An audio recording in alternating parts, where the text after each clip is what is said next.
Se você tem hiperplasia benigna de próstata e quer saber o que isso vai causar na sua atividade sexual, me chamo Paulo Maron, sou urologista e nesse vídeo vou te explicar por que acontecem alterações sexuais e como contorná-las. A hiperplasia benigna de próstata é um crescimento das células internas do órgão em que gera uma alteração obstrutiva na saída da urina. O paciente começa a evoluir com problemas para urinar. Ao mesmo tempo, o fato dos ductos ejaculatórios estarem presentes ali na região, eles saem ali na região da próstata. Qualquer intervenção que a gente faça no órgão, a gente pode evoluir com alterações sexuais, especificamente alterações ejaculatórias. Começando com o tratamento medicamentoso. Para o tratamento medicamentoso da hiperplasia benigna de próstata, nós usamos duas classes de medicamentos. O primeiro deles, os alfa-bloqueadores. Os alfa-bloqueadores vão agir nos receptores da próstata, abrindo o canal e ao mesmo tempo abrindo também o colo vesical, ou seja, a parte onde termina a bexiga. E o fato desses ductos ejaculatórios saírem muito próximos ao colo vesical, quando a gente está ali com a região totalmente aberta, é natural que na hora da ejaculação a emissão, ou seja, o líquido que sai, ele não vá para fora e sim ele tenha mais facilidade para entrar na bexiga. E por isso que alguns pacientes evoluem com a ejaculação mais seca ou chamada ejaculação retrógrada. Por outro lado, existem alguns pacientes que precisam associar uma outra classe de medicamentos que nós chamamos de inibidores de uma enzima chamada 5-alfa-redutase. Esses medicamentos eles vão agir na testosterona, evitando que a testosterona se transforme em outros metabólitos importantes para o crescimento da próstata e dessa maneira eles agem reduzindo em algum percentual o tamanho da próstata. Ou seja, ele tem uma excelente atividade na redução da hiperplasia, mas ao mesmo tempo o fato dele desempenhar uma função na testosterona, de alguma maneira em alguns pacientes existe um desenvolvimento de uma baixa de libido. Por isso que alguns pacientes que começam a usar medicamentos para a próstata, muitas vezes voltam no acompanhamento falando que reduziram a vontade da atividade sexual.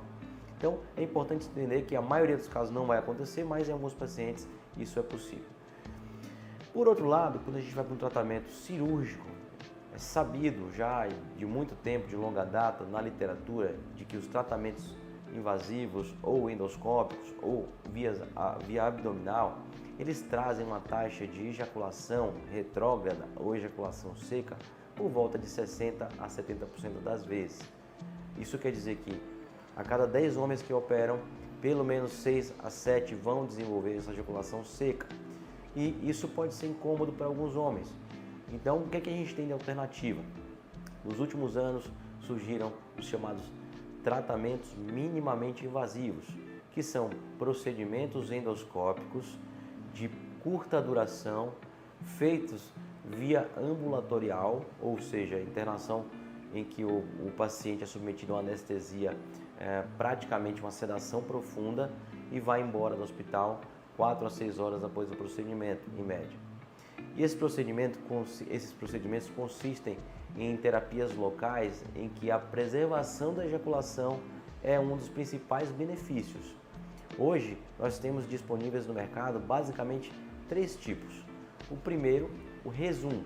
O Rezum é uma terapia endoscópica em que a gente injeta uma energia em forma de vapor de água e ela vai alterar as células da próstata e então reduzir ao longo do tempo aquele tecido, abrindo o canal de forma paulatina.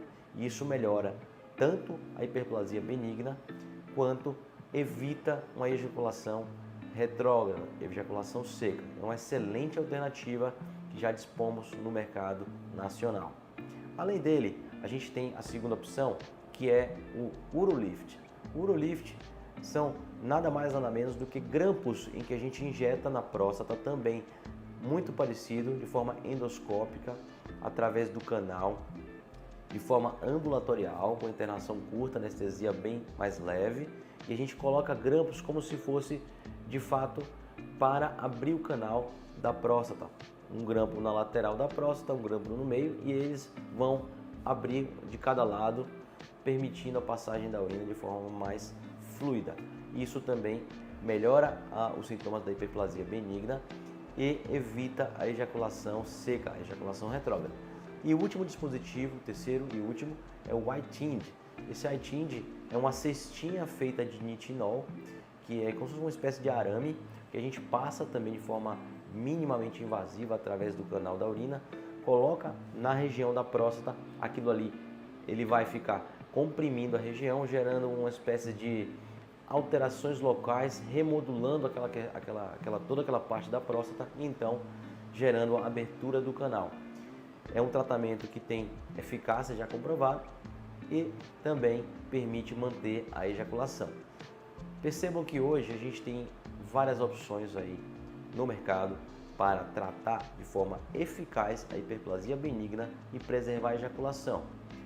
Os grandes porém dessas técnicas é que muitas vezes exigem gastos particulares e por isso que a opção ainda é por procedimentos mais invasivos ou cirurgias endoscópicas, que sabidamente são os procedimentos que resolvem de forma adequada a hiperplasia benigna.